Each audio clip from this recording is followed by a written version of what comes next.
you visit the website www.freefahad.com, you can find out more about his case and more about people that talk about various articles that talk about his case.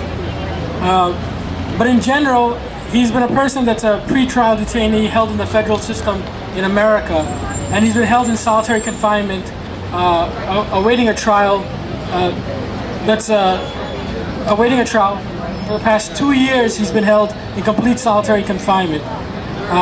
So this is how America treats its prisoners. I come to you as a victim of torture, because undoubtedly 2 years of solitary confinement is torture. The charges against my brother amount to terrorism charges, aiding in terrorism. These are the allegations. What it amounts to is somebody that stayed with him in his luggage had socks and ponchos that somebody delivered to someone else. These are the charges. The ramifications of the charges are 70 years in jail. So for somebody that's facing charges about socks and ponchos, they're kept in a government-sanctioned torture, basically locked in a tower in Manhattan.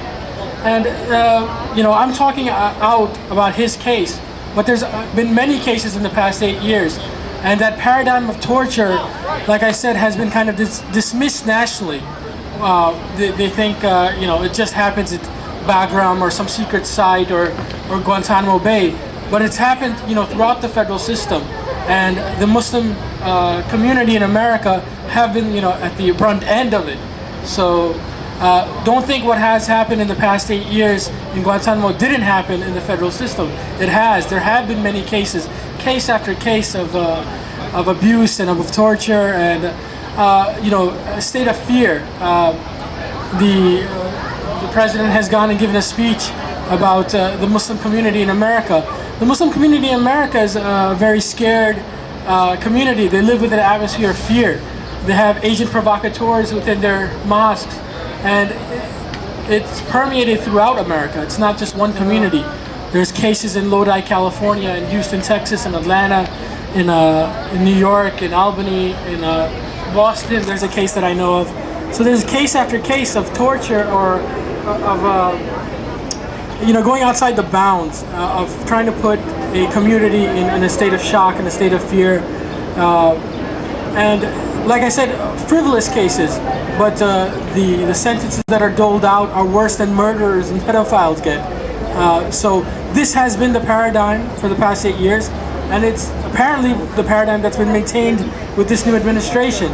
So what I come out to talk to you about, I don't want to talk too long, is about these circumstances that I think we have to address the core of it. We have to address the underlying policies around it. And we can stop it with a case like my brother, who is facing a trial in October, and it's by these examples. And if you go out and learn about his case, you learn that it's nonsense. That that you tell other people about his case and become come to an understanding about what is going on. So I think through these examples, this is how we stop. If people are brought from Guantanamo, they're talking about 50 people being brought from Guantanamo, they'll face solitary confinement worse than Guantanamo, where at least they had open air cells. They'll be in 24-hour solitary confinement for a year, 2 years, denied of their rights, probably denied phone calls to their families. So what are we talking about here?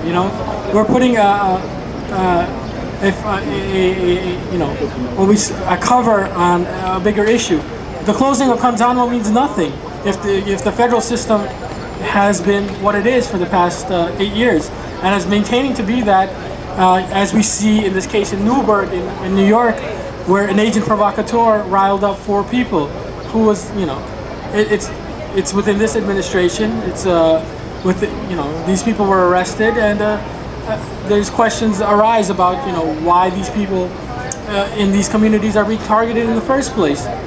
So these are cases of entrapment, and we just want to highlight this issue. And again, I'd like to thank everyone for coming out and talking about it.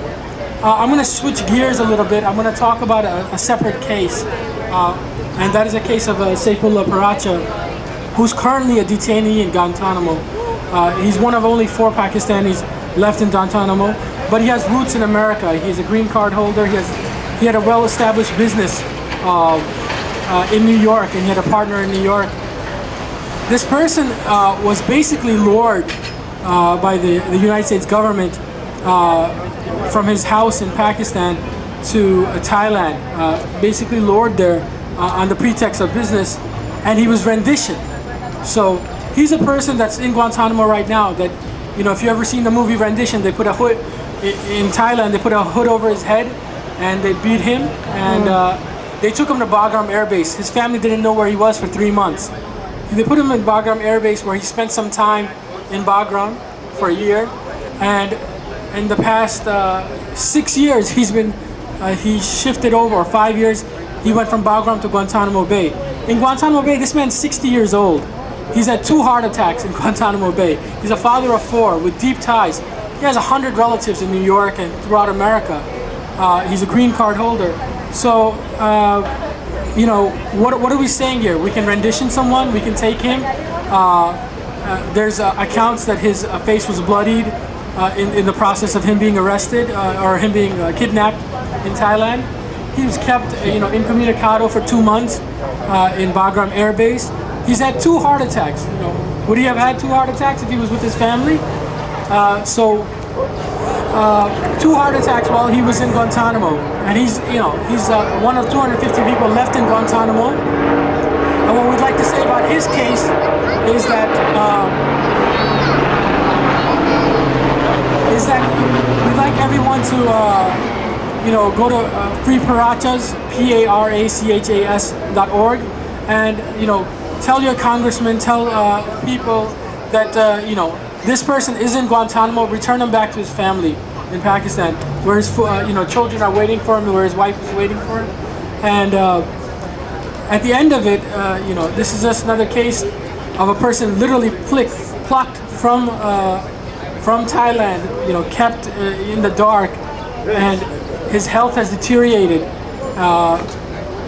What can we say? I mean, the paradigm still exists, and we'd like to see him back with his family. I'd like to see my brother back with us.